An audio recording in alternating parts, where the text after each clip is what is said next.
그리고 결혼을 위해서 무엇을 준비해야 되는가? 뭘 준비해야 될까요? 마태복음 6장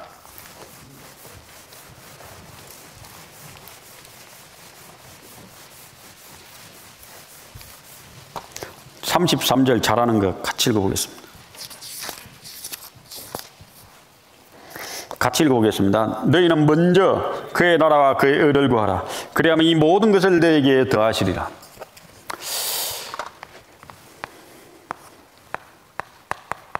자, 초중고 공부만 했습니다. 그죠? 딴 거 아무것도 안 했습니다. 그리고 어느 정도 나이가 될 때까지 해서 한 28에 결혼한다 합시다. 공부만 했습니다. 직장 생활을 위해 투자하고 헌신했습니다.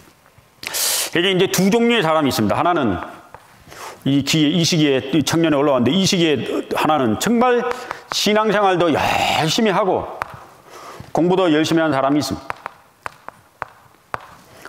이 사람은 결혼의 가치관도 올바라요. 건전해요. 하나님의 영광을 위해 살기 위해서. 이건 문제가 없습니다. 이 형제나 자매는 문제가 없는데, 누가 문제인가 하면은 신앙은 뒷전이고 오로지 공부만 쌍이 있습니다. 이 사람이 있습니다. 나중에 직장은 좋은 데 들어갔는데 이제 문제는 신앙이 안 돼요. 신앙이 안 되기 때문에 상대방을 고를 때도 다분히 육신적으로만 고릅니다. 교회의 뜻에 순종하기보다는 자기 생각대로 따르고, 정말 믿음 안에서 상대를 어떤 기도하기보다는 자기 육신에 맞는 레벨만 볼고, 그 자기 나이만 먹어가지고 그러다가 결혼이 안 돼. 20살이 되었을 때 이제 준비해야 됩니다. 무엇을? 나의 인생을 준비해서 미래에 어떻게 살 건지 준비해야 되고, 또 하나 가장 중요한 것은 뭔가 하면은 신앙입니다. 지금 신앙은 20살부터 예를 들어 28살에 결혼한다면 지금의 신앙은 귀한 짝을 만나기 위한 준비 과정입니다. 이 아름다운 짝, 하나님이 원하시는 축복의 짝을 만날 때 나머지 인생도 축복이 활짝 펼쳐지는 거예요. 평생 내 짝을 누구로 만날 거냐가 나머지 인생 반이 달린 거예요. 여러분들, 그러니까 지금 청년에 올라와서 이 대학생부터 1, 2학년부터 이 청년들은 신앙생활을 성실히 하지 않으면은 짝을 제대로 못 만납니다. 하나님 만나게 해주겠어요? 정말 하나님 앞에 성경을 열심히 보고 정말 신앙생활 열심히 해야 그 올바른 건전한 가치관, 사고, 그 다음에 건전한 신앙을 가지고 상대방을, 짝을 만났을 때도 건전한 가치관과 올바른 사고를 가지고 건전한 믿음을 가지고 대화를 나누고 결혼이 이루어집니다. 이 시기에 계속 세속적으로 살다가 자기만을 위해 살다가 공부한답시고 교회도 잘 나오지도 안 하고 그러다가 직장은 취업은 했는데 짝을 만났는데, 제가 이런 상도 봤습니다. 대뜸 만나자마자 뭐라는가 하면 집은 준비했냐고. 상대방이 집부터 물어요. 저축은 얼마 있냐 물어보고. 그 결혼 되겠습니까? 그래가지고 정말 그 집을 마련하려고 결혼했어요. 주를 위해 살기 위해 결혼한 거잖아요. 그럼 신앙 가운데 어떻게 사는지 또 물어보고, 정말 그 어떤 믿음의 대화를 나눠야 되는데 이때 만났을 때 믿음의 대화가 안 돼. 믿음의 대화가 하루아침에 되는 줄 압니까? 오랜 신앙의 인격과 훈련을 통해서 선업할 때 상대방으로 하여금 나를 어필할 수 있는, 나를 소개할 수 있는, 나에게 정말 나를 사랑할 수 있는, 믿음 가운데 나를 사랑할 수 있는 사람을 만날 수 있는 거예요. 결혼을 위해서 준비할 것, 신앙을 제일 먼저 준비해야 됩니다. 믿음을 제일 먼저 준비해야 됩니다. 열심히 살아가는 신앙생활이 제일 중요한 거예요. 이게 하루아침에 신앙의 가치관과 삶의 의식이 형성되는 게 아니거든요. 청년에 올라오면은 정말 신앙생활 열심히 해야 됩니다. 왜? 믿음은 모든 걸 이기는 능력이고 목숨이거든요. 세상을 이기면 우리의 직장이 아닙니다. 세상을 이기면 우리의 믿음이라고 했습니다.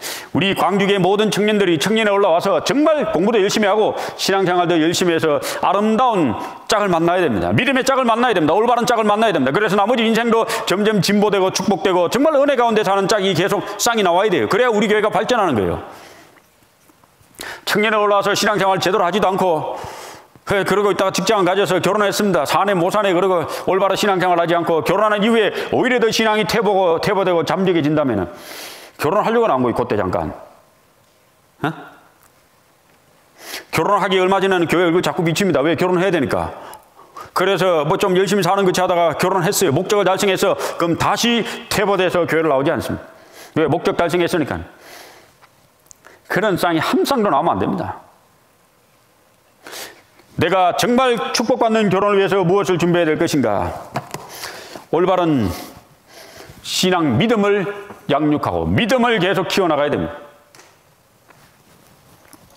우리 부모님들도 우리의 자녀들의 올바른 가정을 이루고 올바른 결혼을 위해서 제일 중요한 게 믿음을 독려하고 믿음의 생활할 수 있도록 힘을 실어주고 믿음이 제일 중요한 거예요. 믿음과 신앙생활이 결혼을 위한 최선의 방법입니다. 믿음이 정확히 박히면은 이 세상도 건전하고 올바르게 살아요.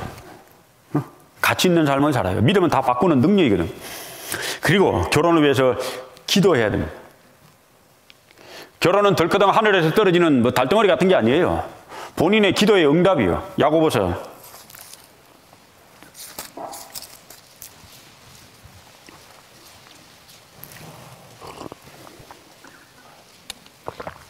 4장 2절. 너희가 욕심을 내어도 얻지 못하고 살인하며 시기하여도 능히 취하지 못하나니 너희가 다투고 싸우는도다. 그 다음에 같이 읽어보겠습니다. 너희가 얻지 못하면 구하지 아니하며 구하여도 받지 못하면 정력으로 쏘리고 잘못 구함이니라. 결혼 기도 생전 안 하다가 직장 가진 뒤에 이제 덜덜덜덜 부모가 야단하니까 이제 결혼 기도 잠깐 합니다. 그래가지고 뭐 축복받는 결혼이 되겠어요? 본인이 기도해야 돼요. 자매들은 청년에 올라면 20살 때부터 기도해야 됩니다. 중매에 보면 자매들이 결혼할 나이가 25세부터 27세까지입니다.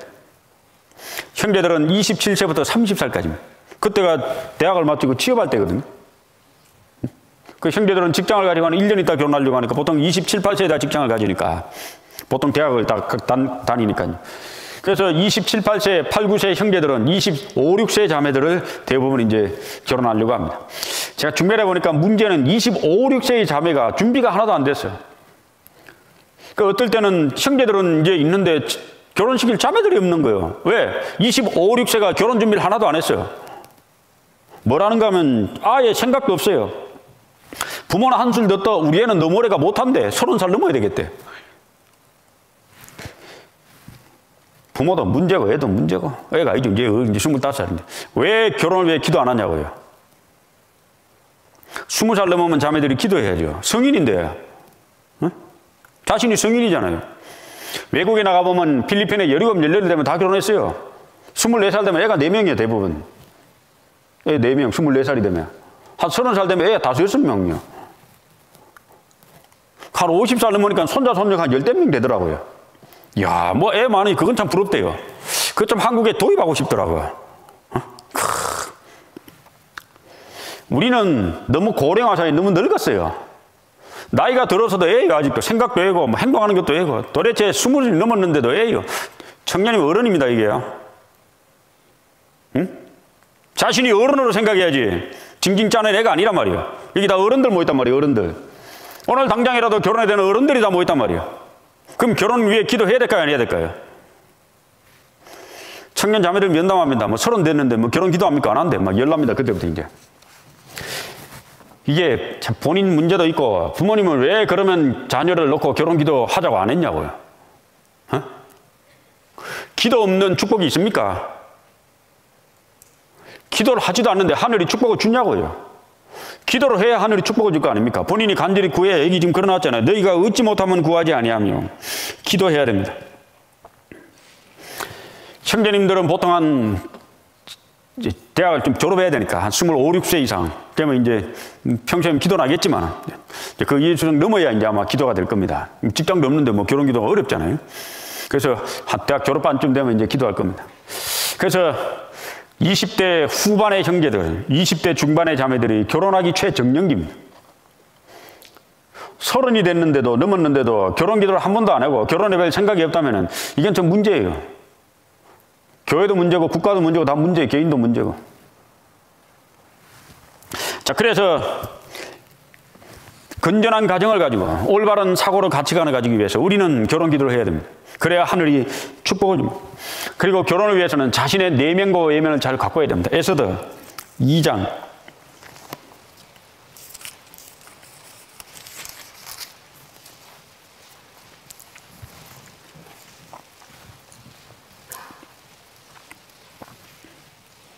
15절. 모르드게의 삼촌 아비아일의 딸 모르드게가 자기의 딸같이 양육하는 에스더가 차례대로 왕에게 나아갈 때 궁녀를 주관하는 넷이 회개에 정한 것 외에는 다른 것을 구하지 아니하였으나 그 다음에 같이 읽어보겠습니다. 모든 보는 자에게 괴물 얻더라. 뭘 얻었어요? 괴물. 괴물이 뭐예요? 그 사랑스러운 거 있잖아요. 여러분들 자매님들 어떤 자매가 사랑스러울까요? 항상 웃고 상냥하고 밝고 명랑하고 동작도 빠르고. 사무실에 들어갔는데 예를 들어서 사무실 아가씨가 떡 앞에 앉아 있는데 아가씨는 무표정이요. 아무 표정이 없어요. 그 사무실 들어갈 맛이 안 납니다. 가만 앉아 있으면. 그런 아가씨를 어디 가면 보는가 하면 터미널역에 그 표 끊어준 아가씨요. 500원, 300원, 표정도 없음. 그냥. 그런 아가씨가 된다면 누가 괴물 없는다 할 수 있겠습니까? 거기는 완전히 기계적으로 일하는, 기계적으로 돈 주고 받죠. 우리 자매님들은 괴미 있어야 됩니다. 괴미. 얼굴에 사랑스러움이, 얼굴에 축복이 가득하며, 얼굴에 은혜가 가득하며, 얼굴에 정말 다른 사람의 사랑을 받을 만한 명랑함이, 그 다음에 얼굴에 웃음이, 얼굴에 평화가, 얼굴에 감사가 있어야 됩니다. 자신의 내면과 외면을 가꾸어서 상대방으로 하여금 호의를 받아야 됩니다. 형제님들도 마찬가지고. 서리파 드르륵 끌고, 반바지 석 입고, 수염을 더 며칠 안 깎아가지고 길르고 나오고, 머리는 쥐가 파먹은 듯이 말리고, 이러면 누가 좋아하겠냐고요. 정말 항상 교회 때는 공손한 태도로, 깔끔한 모습으로, 세련된 외모로, 상대방으로 하여금 호의를 가지고. 윌리엄 부스가 20살 때 외운 게 6가지가 있더라고요. 하루에 아침에 일어나서 5분씩 간절히 기도한다. 하루에 성경을 4장씩 꼭 묵상한다. 그리고 또 하나가 있더라고요. 겸손한 태도, 열정적인 자세, 그 다음에 적극적인 행동을 한다. 겸손한 태도, 열정적인 자세, 적극적인 행동을 한다. 우리가 다른 사람을 만날 때 겸손한 자세로, 적극적인 행동으로, 열정적인 자세로 할 수 있다면, 그리고 그것을 다른 사람에게 봐서 괴물 얻어야 됩니다. 말씀 보러 나갈 때 어떤 자매든지 어떤 형제든지 말씀을 내보낼 때 걱정이 하나도 안 드는 사람이 있어요. 이 자매는, 이 형제는 누가 봐도 좋아할 거다. 근데 어떤 사람은 막 걱정이 팍 내. 저 어떻게 좀 되겠나? 도박하듯이 내보내는 형제 자매가 있다면 그거 참 걱정이잖아요. 확신 가운데 내보내야 되는데 본인이 나갔을 때. 이기는 우리 모든 자매님들이 에스더가 돼야 됩니다. 보는 모든 이로 하여금, 여기 누가에게 괴물 얻었어요? 한 사람에게 보는 모든 자에게 괴물 얻었어요, 에스더가. 이기는 우리 모든 광주교회 청년 자매님들이, 20살 이상 넘은 청년 자매님들이 모든 보는 자에게 괴물 얻어야 됩니다. 그렇게 자신을 가꿔야 되지 않을까요? 말도 공손하게 하고, 행동도 상냥하게 하고, 어른들 잘 공경하고, 인사도 잘하고, 무표정을 글로 지나가지 말고, 그 모든 자세가 형제들도 마찬가지로 모든 보는 자에게 괴미 있을 때 하나님은 축복을 더하십니다. 그리고 결혼은 생각보다 복잡한 과정이 좀 있습니다. 그냥 단순히 자기 생각대로 하다가는 큰 코를 다칩니다. 왜냐하면 이게 공동체거든요. 그리고 이게 긴밀하고 은밀하고 비밀스럽게 진행해야 될 일이 많습니다. 이거 오픈해서 될 일이 아니에요. 제가 목회하는 가운데 저희 자매에게만큼도 절대로 비밀로 하는, 거의 모든 건 부부니까 오픈하는데 제가 절대로 끝까지 얘기 안 하는 게 딱 하나가 있습니다. 딱 하나. 진짜입니다. 딱 하나는 바로 결혼입니다. 누가 만나서 결혼하는지 제 자매한테 절대 얘기 안 합니다. 지역에 담임할 때, 여기 하도 이제 되니까 담임할 때는. 그래서 우리 자매가 묻습니다. 이 형제 소문 들리는데 결혼하냐 그러면 저는 항상 같은 대답을 합니다. 나중에 솔직히 봐. 제 자매도 포기. 묻는 거 포기. 어머니 회장님이 하도 궁금해서 옛날에 묻더라고요. 목사님, 그 형제 결혼합니까? 묻더라고요. 제가 뭐라고 대답할게요? 글쎄요, 모르겠는데요. 제가 증명해놓고 무조건 모르겠답니다. 왜? 결혼하는 날까지 잘 몰라요. 이게 중간에 또 어떻게 파혼될지 잘 몰라. 그래서 항상 은밀히 했습니다. 그래서 전도인이 불러서 말씀 볼래라고 부탁할 때부터 어느 정도 오픈해도 되는 시기가 될 때까지는 은밀하게 해야 됩니다. 비밀스럽게 해야 됩니다. 오픈 안 되게 해야 됩니다. 그게 본인에게 유익하고 교회도 유익합니다.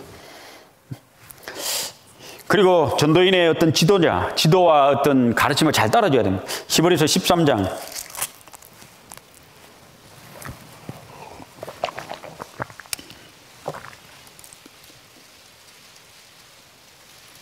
17절 같이 읽어보겠습니다. 너희를 인도하는 자들에게 순종하고 복종하라. 저희는 너희 영혼을 위하여 경성하기를 자기가 회개할 자인 것 같지 않으니라. 저희로 하여금 즐거움으로 이것을 하게 하고 근심으로 하게 하지 말라. 그렇지 않으면 너에게 유익이 없느니라. 아까 서두에 얘기했지만 우리 교회 전도인들이 여기 한동안 오랫동안 있어서 이 시스템에 익숙한 분들이 아닙니다. 이 광주교회 이 시스템이 제가 2년 전에 온 이후로 여러 번 계속 의논하고 또 자꾸 교회를 해서 만들어가고 있는 겁니다. 시스템이. 근데 전도인들 많은 분들이 중간에 몇 개월 전에 광주교회로 발령받아 최소한 얼마 전에 온 분도 많습니다. 이 시스템이 전도인도 잘 이해를 못하고 있습니다. 그렇기 때문에 면담할 때 혹시 마음 상하게 할 수도 있고 또 추진하는 과정 속에서 실수할 수도 있습니다. 그거는 인정을 합니다. 그렇기로서는 청년의 결혼 자체가 안 됐으면 안 되잖아요. 혹시 너무 불편하면 저를 찾아와요. 불편할 거 없습니다. 전도인이 불순종해서 실력이 부족해서 그런 것이 아니라 잘 몰라서 그런 거니까 찾아와서 저한테 부탁을 하면 제가 다시 들어보고 전도인들에게 다시 교제합니다. 이렇게 좀 해달라고 부탁을 할 겁니다. 그러니까 혹시 부족한 게 있거나 어려운 게 있으면 찾아와서 얘기하면은 정 찾아오기 어려우면 카톡이라도 보내요. 그럼 제가 보고 답을 주든지 전화하든지 할 겁니다. 그 어려워하지 말고.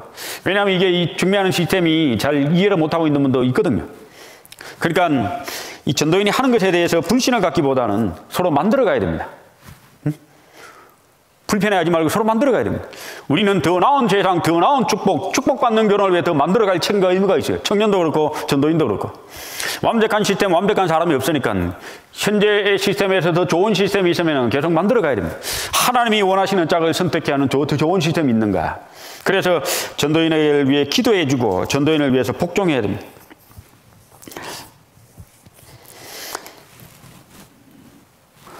몇 번 서너 보고 난 이후에 결정해야 됩니다. 3번에서 5번 본인이 해야 됩니다. 어느 정도 결정이 되면 부모님한테 말씀드리고 공손히 엄마나 결혼하기로 했어! 통보식이 아니라 내 부모 혼주잖아요. 자식을 가장 사랑하는 분입니다. 부모님, 목사님이 불러서 한번 만나보라 해서 만났는데 그럼 부모님 이해하세요 이제는. 이해 못하는 부모님 저한테 보내요. 진짜입니다. 저한테 보내요. 제가 상담해 드릴게요. 몇 번 만났는데 참 괜찮은 형제야. 결혼하려고 마음먹었어. 그 엄마 화들짝 깁니다. 뭐 허락도 없이 결혼하냐? 그러거든요. 아니 목사님이 정말 기도 끝에 만나보라 해서 만났다고. 그러면서 이제 풀어나가요. 소통의 기술. 부모를 잘 달래서. 그래서 이제 형제로 오라 그럽니다. 근데 그리스도인 형제잖아요. 부모님들은 형제 보자마자 홀딱 반합니다. 아이고 우리 사이 될 사람이구나. 너무 감사한 거예요. 어쩌다 저런 복덩어리가 우리 집에 왔을까? 우리 딸 축복받는다 그럴 겁니다. 그리고 그 형제 집에 또 소개하러 가고 그렇게 이렇게 소개하고 만남 이후에 첫 만남 이후에 6개월 이내에 결혼해야 됩니다. 6개월 넘으면 별로 안 좋아요. 시간이 길어지면 길어질수록 본인도 손해고 교회도 손해요. 이거 같이 읽어보겠습니다. 부부의 만남은 운명이지 행운이 아니다. 자, 좀 크게 얘기합시다. 시작. 부부의 만남은 운명이지 행운이 아니다. 우리 청년 형제 자매님들은 정말 운명의 짝을 만나게 해달라고 기도하십시오. 결혼 행운으로 하는 게 아닙니다. 축복은 행운으로 오는 게 아닙니다. 행운으로 오는 걸 행복이라고 하죠. 행복의 원어가 해피니스입니다. 해픈이라고 하는. 우연히 일어나는 일로 온 걸 행복이라고 합니다. 근데 축복은 영어로 블레싱이거든요. 블레싱의 원어는 벌리입니다. 피를 흘리다. 그래서 축복은 하늘로부터 내려오는 겁니다. 우리의 결혼은 행운으로 오는 행복이 아니라 하늘이 주는 축복이어야 됩니다.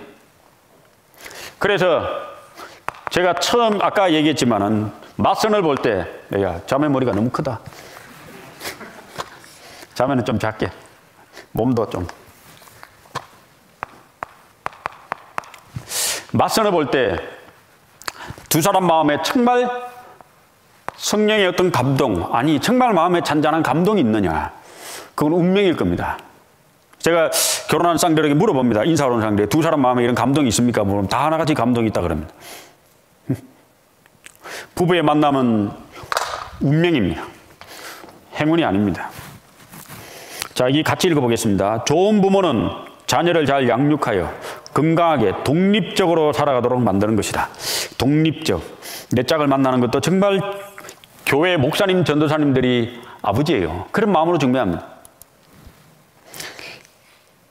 자, 축복받는 결혼을 위한 결심입니다. 결론인데 오늘 여기 같이 읽어보겠습니다. 반드시 구원받은 사람과 결혼한다. 자, 같이 읽어보겠습니다. 시작. 반드시 구원받은 사람과 결혼한다. 이거 결심입니다. 결심. 제가 결심이라고 했는데 결심해야 됩니다. 오늘 이 시간 나가기 전에 결심해야 됩니다. 나는 반드시 구원받은 사람과 결혼한다. 당연한 거지만 결심해야 됩니다. 두 번째, 축복받는 결혼을 위하여 기도한다. 다시 읽어보겠습니다. 시작. 축복받는 결혼을 위하여 기도한다. 기도하실 거죠? 진짜 기도 좀 하셔야 됩니다. 본인을 위해서. 그리고 세 번째, 하나님이 짝 지어주시는 짝을 만나 결혼한다. 누가 아무렇게나 만나라 해서 만나면 안 됩니다. 정말 믿음이 보증이 돼야 되고, 정말 마음속에 하나님이 주시는 인도하심이라는 확신이 있어야 됩니다.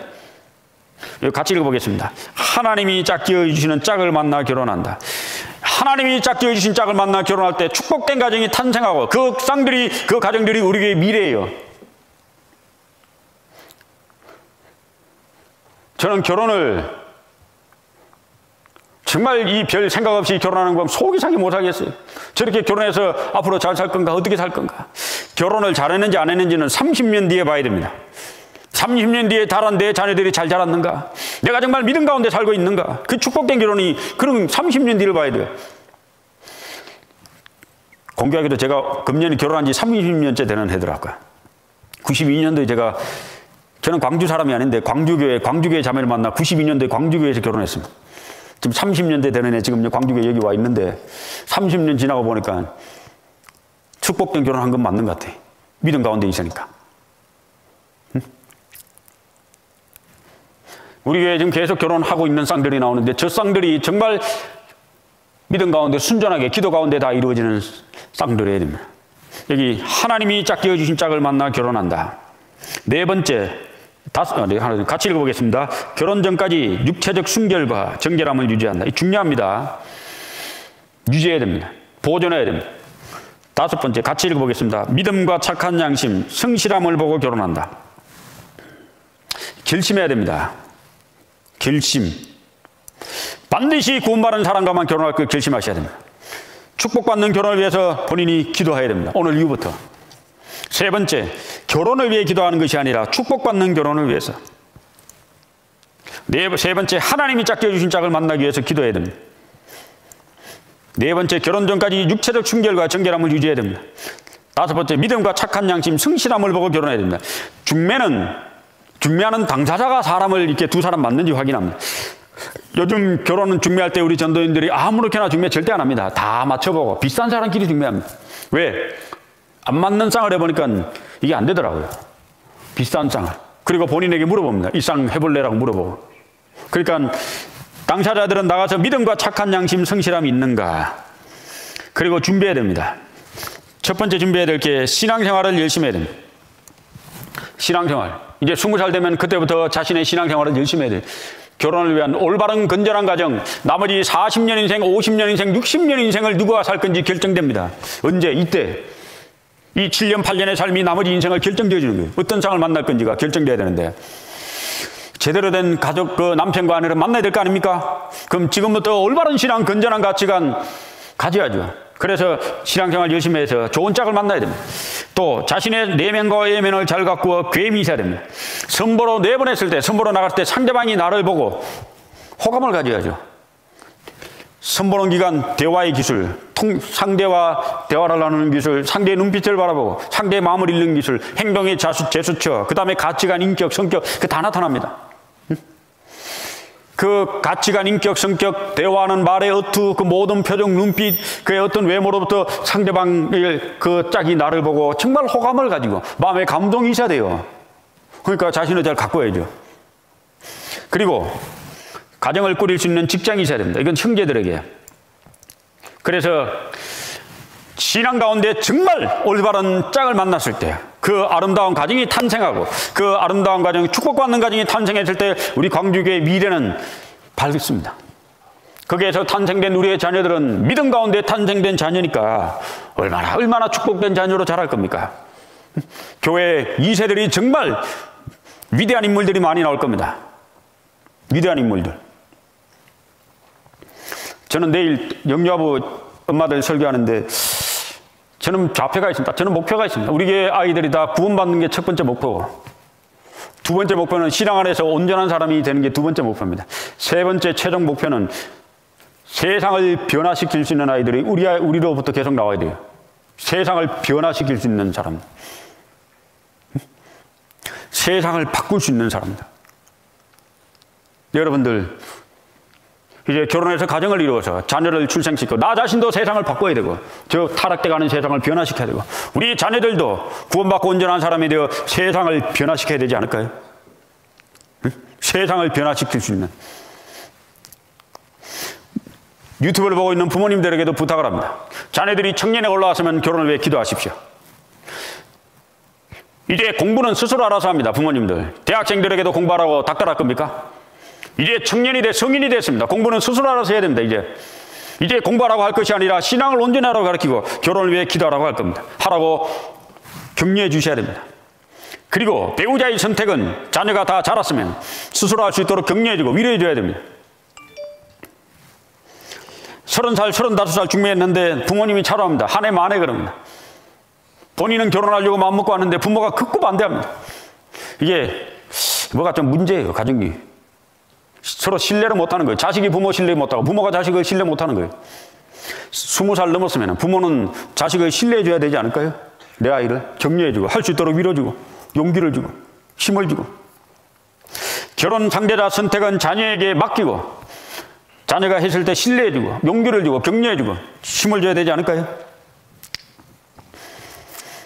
나이가 어려도 결혼을 했을 때 성인이 됩니다. 나이가 많아도 결혼하지 않으면 아직 생각이 어려요. 그래서 제가 중매를 할 때, 지금 광주교회에서는 제가 중매하지 않습니다만 중매를 할 때 부모님 상대는 하지 않습니다. 부모 상대하면은 일이 복잡해져요. 중매는 결혼 당사자를 상대합니다.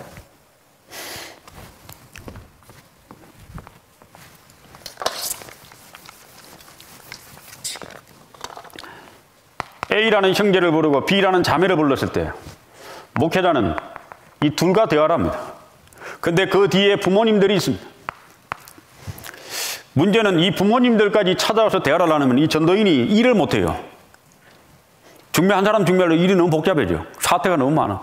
이 부모님은 각자 하는 형제 자매들이 커버해 줘야 됩니다. 그럼 본인의 몫이요, 본인의 능력이요, 본인의 힘이요. 부모님 설득이 절대 안 되면은 결혼 못 하는 거고, 본인이 부모 설득하면 결혼하는 거고. 중매를 보면요, 이 부모가 어떤 반응, 부모 사이에 자식 간에 어떻게 대화하는가를 들어보면 이 둘 사이에 신뢰가 평소에 있었는가, 부모는 어떤 자식을 어떻게 양육했는가, 믿고 신뢰하고 자녀를 믿어주고 올바로 클 수 있도록 양육을 했는가, 아니면 구박하고 멸시하면서 자기 뜻대로 움직이도록 로봇으로 만들었는가, 이 부모가 어떻게 반응하는지 보면 나와요. 여러분들의 부모님들은 다 구원받았잖아요. 거의 다. 자녀를 믿고 신뢰해주고 용기를 줄 수 있는 부모가 되어야 되지 않겠어요? 응? 맞습니까? 안 맞습니까? 응? 따지고 들고 되네 안 되네 그러면 참 답답합니다. 그래서 전도인들은 부모를 상대하는 것이 아니라 결혼 당사자, 이미 성인이 된, 이미 나이가 30이 된, 이미 사회의 어른이 된 여러분들을 상대합니다. 충분히 스스로 일을 해결해 나갈 수 있을 거라고 믿습니다. 우리 교회 모든 청년들은 스스로 자신의 인생을 만들고 자신의 인생을 개척할 것이라고 저는 믿습니다. 교회는 축복받는 결혼을 위해서 기도해야 됩니다. 교회는 중매하는 전도인을 위해서 신뢰하고 전도인을 위해서 기도해주고 전도인은 청년들에게 용기를 주고 힘을 주고 정말 축복받는 가정들이 우리 교회에 계속 탄생해서 후세대에 올바른 교회를 물려줄 수 있도록 노력해야 됩니다. 금년에 우리 교회 결혼 목표 매년 52쌍입니다. 왜 52쌍이냐? 한 주에 한 쌍씩. 작년에 몇 쌍 결혼한 줄 압니까? 작년에 광주교회에서 31쌍 결혼했습니다. 많이 했습니까? 대답이 없네. 예년보다 많이 했습니다. 금년에 어떻게 하는지 하나님이 축복을 주셔야죠. 축복받는 결혼. 우리 다 만들어 나갑시다. 같이 기도해주고 해줘야 됩니다. 여기 결혼 이미 한 청년들도 있습니다. 후배들에게 용기를 주십시오. 전도인만 결혼을 위해서 조언을 주는 거, 가까이 있는 우리 이미 결혼한 부장들이 후배들에게 용기 주고 결혼할 수 있도록 위로도 주고, 그리고 잘 모르는 분들은 자꾸 물어가지고 용기를 가지고 힘을 가지고, 그리고 낙심하지 마십시오. 낙심하지 말고 용기를 가지십시오. 나도 귀한 가정을 만들 수 있다고 하는 힘을 가지십시오. 하늘의 축복을 다 받아야 됩니다. 아까 잠언 18장 읽고 마치겠습니다.